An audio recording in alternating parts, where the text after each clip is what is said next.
What it is, what it do, cyber world. It is your girl, the one, the only Ash said it. AshSaidIt.com. AshSaidIt.com. Babies, I appreciate you guys for tuning into the Ash Said It Daily podcast show. You know, we always have empowerment, good, positive energy, and you never know who's going to end up on the show. You just never know.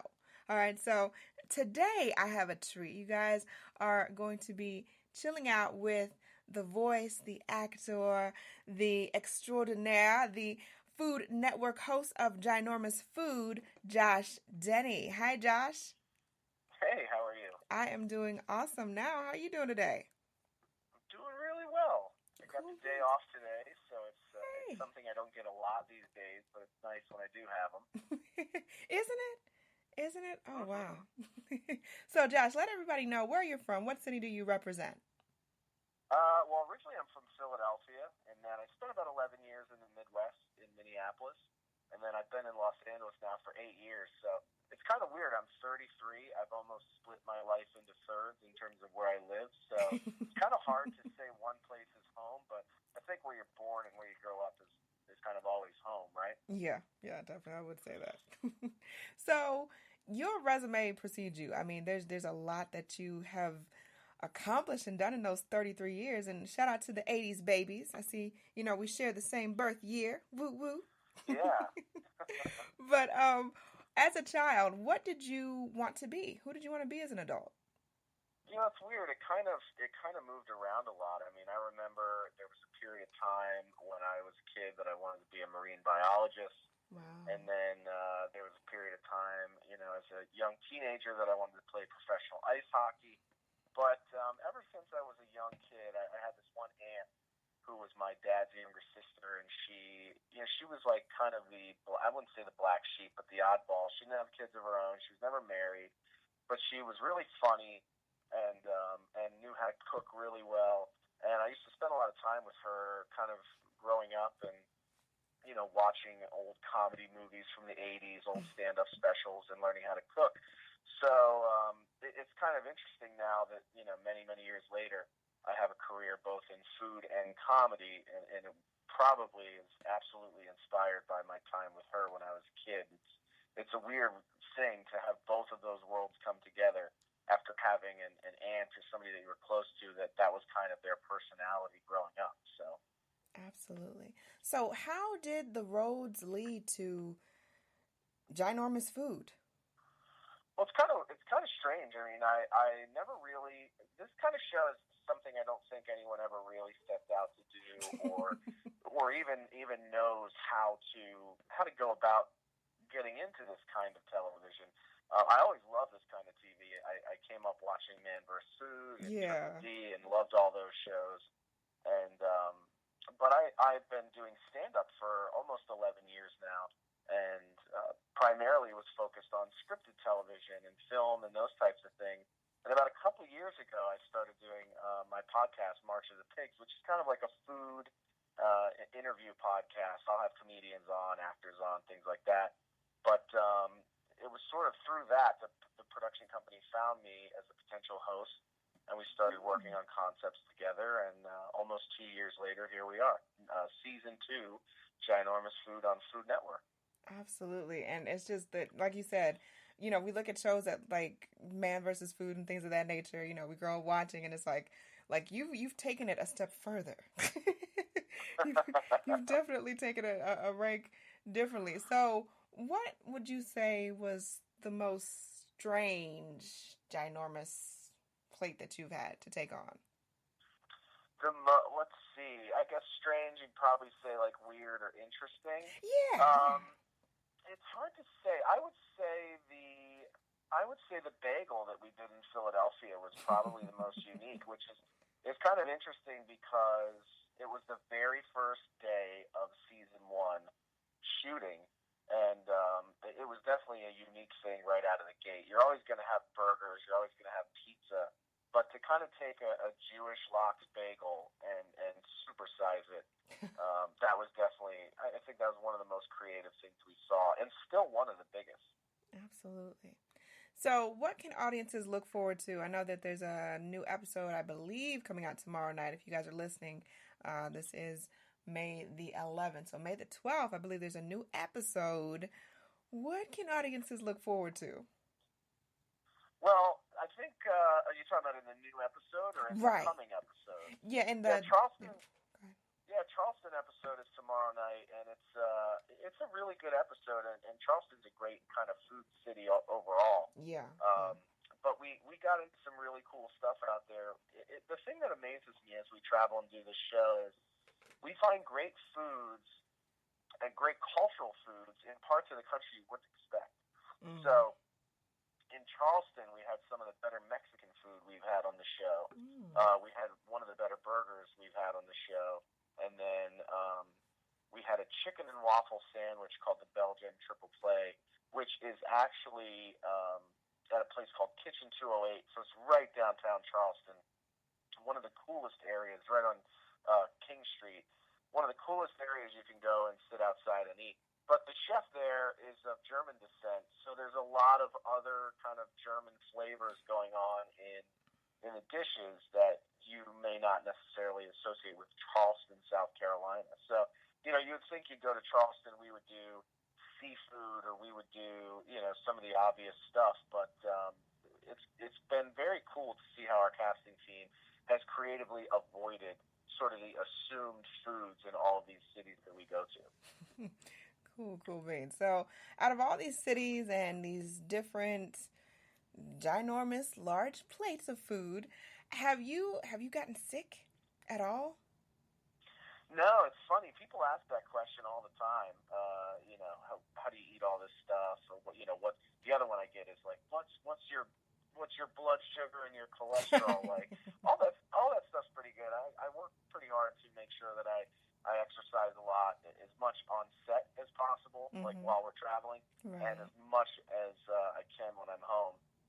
But no, fortunately, nothing has made me sick. Although I have had to adjust some of my supplements while we travel and kind of eat this stuff, because we're not eating a lot of salads and greens Yeah. and Yeah. things like that. So I definitely drink a lot of fresh juice on the road, and I also take some digestive supplements as well to kind of help spurn things along, so that you're not just eating pounds of cheese and bread and meat every day. Yeah, I'd imagine that you need some sort of balance in life. That would be big.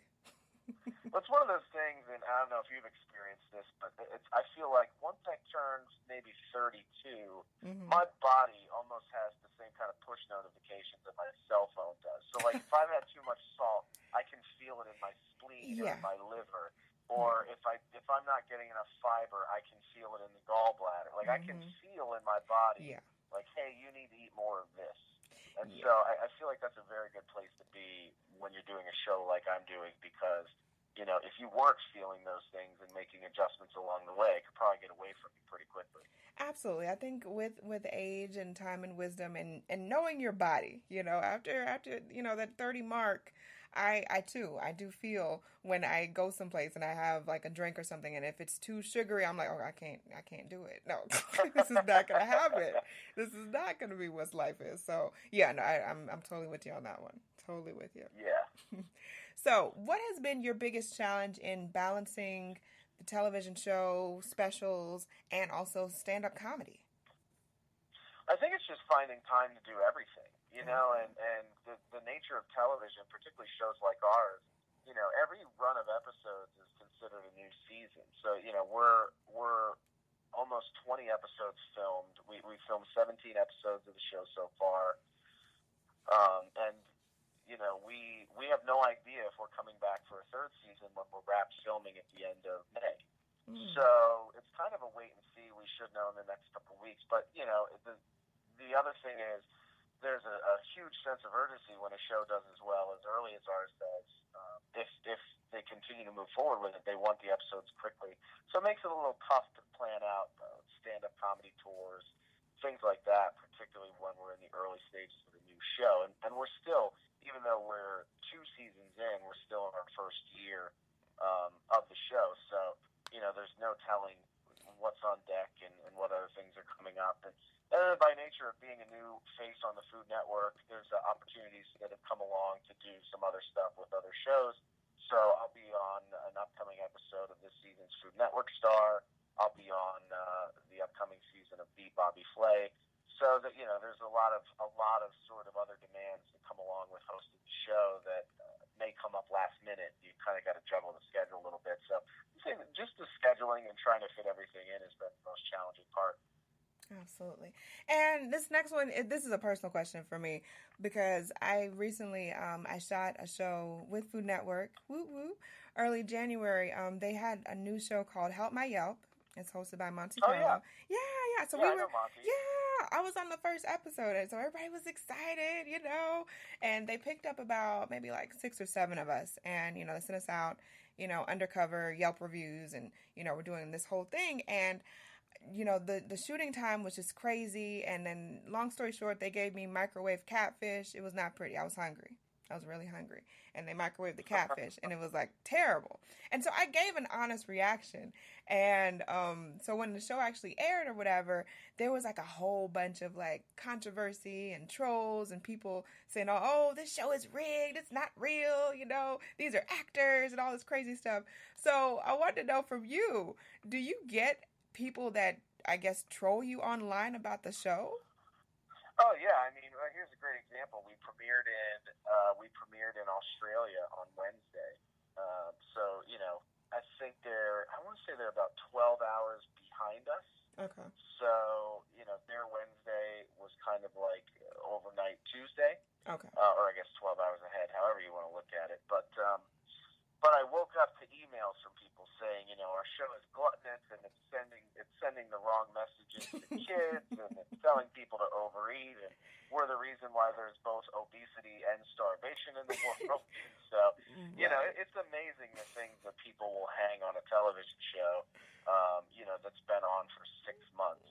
So, you know, it's the best explanation I've heard for what this new digital age has brought about is, because everyone has a voice, there's this sort of echo chamber of virtue signaling. So the thing that I think is hilarious about it is a lot of the comments, and I wouldn't even call it trolling, but a lot of the comments are sort of people going, I'm above this show because I think it's wasteful and gluttonous, and I think it's terrible. And but the funny thing is most of the virtue signaling is just disguised fat shaming.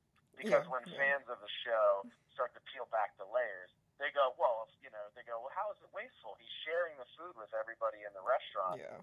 And they'll make a comment like, yeah, but look at him. Does it look like he shares everything? Which is just sort of like the funniest thing to me. So it's amazing, you know, how something, to me, so innocent could be perceived so negatively. And these are just people taking things that are out in the public space and fitting it into a narrative of what they want to project as their personal image. But the thing, I think it's hilarious because I've been a comedian for 11 years, and I've always tackled really controversial subjects, and I've always tried to write material that makes people argue with their own opinion.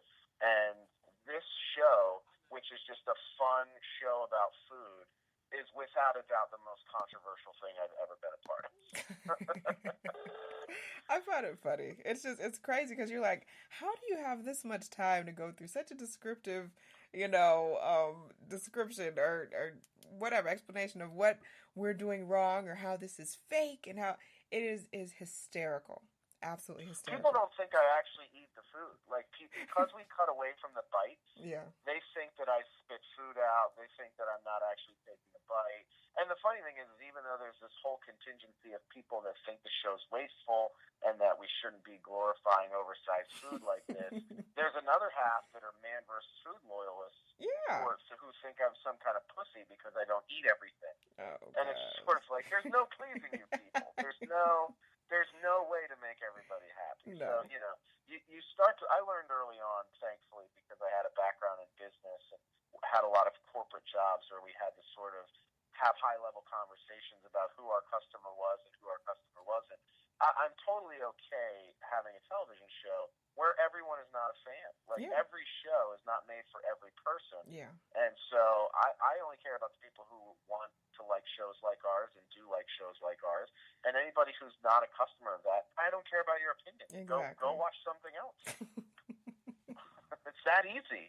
It really But, you know, the Yelp show is a great example. I mean, you're taking 2 whole days of footage and cramming it into 22 minutes. It's can't. hard. You can't. Very hard to get all the good stuff into a 22-minute show. It is. And it wasn't until I actually did this show that I realized, I was excited. I was like, okay, we're on network television. It's going to be fun. And it wasn't until I actually started to share it like with people or whatever. And they're like, oh, you're a Yelper. We don't like Yelp people. People from Yelp are evil. But I'm like, okay, you're basing that off of like maybe one bad experience you've had with a Yelper, And if anyone actually watches the show, like it's a positive show. Like the whole time we were a little nervous thinking that maybe they were going to kind of curve it to make us look like the enemy. But it's really about helping these businesses improve. That's really what it comes down to. And I love shows like that. Yeah. And I'll tell you, being in business, people might not like Yelp, but when you decide to be a leader in business, you want to manage other people. You decide to be a pioneer, an entrepreneur, and own your own company, and own your own business.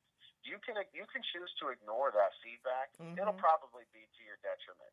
I mean, regardless, people that take the time to write their thoughts down on an experience, that usually is coming from a genuine place. And I'm sure, like anything, there are people that are habitual complainers and whiners on Yelp, just like there are in any business. But I'll tell you, like, there is, my girlfriend's a great example. She's somebody that will write 1 million emails a week because she is absolutely appalled at the fact that these companies let people work for them that don't care, that don't take pride in their work, that don't do a good job, that don't care about their customers. And she just will not allow people to run their business without knowing that. And she's like, listen, if I have to write an email to our local Chipotle every day because their people's attitudes suck, their service sucks, their food quality is diminishing, I'm going to do it. Yeah. And until it's better, because, I don't know about you, but we don't have enough money to where when we go out to eat, we don't care about whether or not it's good. Yeah, no, I'm totally about that life. I mean, why else, come on now. I mean, if you're going to sit up there, if you're going to serve me food, and I've gone to places, I've gone to establishments, and if the food is not up to par, I have no problem sending it back. I have no problem asking for a manager. And I have no problem, writing corporate and making sure that they hear my voice, because you already know, it's hard making these couple dollars to make things work. Oh, of course. So at the time that I come and I bring my hard-earned money to your establishment and you're going to treat me like crap, no, you're not going to get my money. How about that? Well, and, I've worked in multi-unit retail for many, many years. I was in that industry for 10 years. And no matter how many stores I had or how many employees I had at any given moment, I always wanted to hear from customers if we disappointed them, and I always wanted to hear from them if we were doing a good job. Yeah. Because if I don't hear about it, I can't fix it. And those are my businesses. And anybody that really takes ownership over their company or their business wants to know and should be using that stuff to improve. The thing that blows my mind about when you watch Monty's show is how oblivious some of these owners are to how important their Yelp score is. It determines whether or not I eat somewhere when I'm on the road and I'm traveling in a new city. Absolutely. And I want to see pictures. I go through pictures, and I'm a posting queen on the Yelp, so people know. If I'm on there saying that things are good, things are bad, they're actually seeing proof. Oh wow, Ash did show a picture. Oh, this food wasn't good. This is what's wrong with it. So good pictures will usurp a bad rating. Oh yeah, and vice versa. Yeah, like if the place doesn't have great pictures, but they've got 2,000 reviews and they're a 4.5 star, I'll probably check it out. Yeah, that's probably legit. And if legit. a place is a 2-star or a 3-star, they've got great pictures, I'll probably check it out. Yeah, because you want that proof, and you want to know that it's coming from people that are just really wanting to give you good feedback from a business. So, and usually you can tell if it's a one-off incident. Yeah. Usually it'll be like the ones that drive me nuts. And my girlfriend's worked in restaurants forever. The thing that drives both of us nuts is like you go into a business's Yelp and it's a restaurant and it's a 1-star review, and you go down and it's just one sentence that says, "Parking at this restaurant is horrible, 1 star." It's just like, oh, come on, man. You can't do that. Like, really? Like, you're not even going to say anything else? The parking is, come on now. I've been to places where parking is horrible, but, you go in for the full star treatment. Food's great. Service is great. Yeah, they could work on the Yeah, parking. also, it's Los Angeles. Are you just Oh, one-starring every place you go because there's no parking anywhere? I mean, get used to it. That's what this place is like. I mean, we'll take Ubers to restaurants because we don't want to deal with the parking. absolutely. I'd imagine. I tip my hat to you guys. I was in LA last year, and it's a beautiful, beautiful place. I love the winds. It's just the weather is just awesome. It's just the highway situation. You guys, I don't know. We Well, I don't fortunately, know. we live in the valley, so we get to avoid most of that most Oh, days. okay. But anytime I've got to go across the city to do something, it takes some planning, and you have to kind of set a day aside to do it. Yeah. Yeah, definitely. Well, Josh, as we close off to the show, any advice for any up and coming personalities or anyone that's looking at you and saying, hey, Josh is doing a pretty awesome job. I've been watching his career for a minute. He's doing some great things. I think I could do something similar to that. What advice would you offer them? I would just say continue to work hard and be open minded. There were a lot of times coming up that I would constantly fail. I Right. would try to use a new social media tactic to generate new interest into my album or my comedy, or I would try to do crowdsourcing and use new platforms, and it didn't work. And I remember there was like a crowdfunding tour site, that had come up through Facebook a couple of years back, and I think their company's still around, but I had tried to set a tour up where people would essentially prepay for shows, and then you would pick a date and a venue at a later time, and that didn't work. And there was a lot of trial and error of figuring things out, but I never stopped, and eventually, all of those things, I always tell people, it's kind of like Chinese water torture. Eventually, all of those raindrops start to carve out what ends up being your career. And so you have to just continue that assault of little raindrops.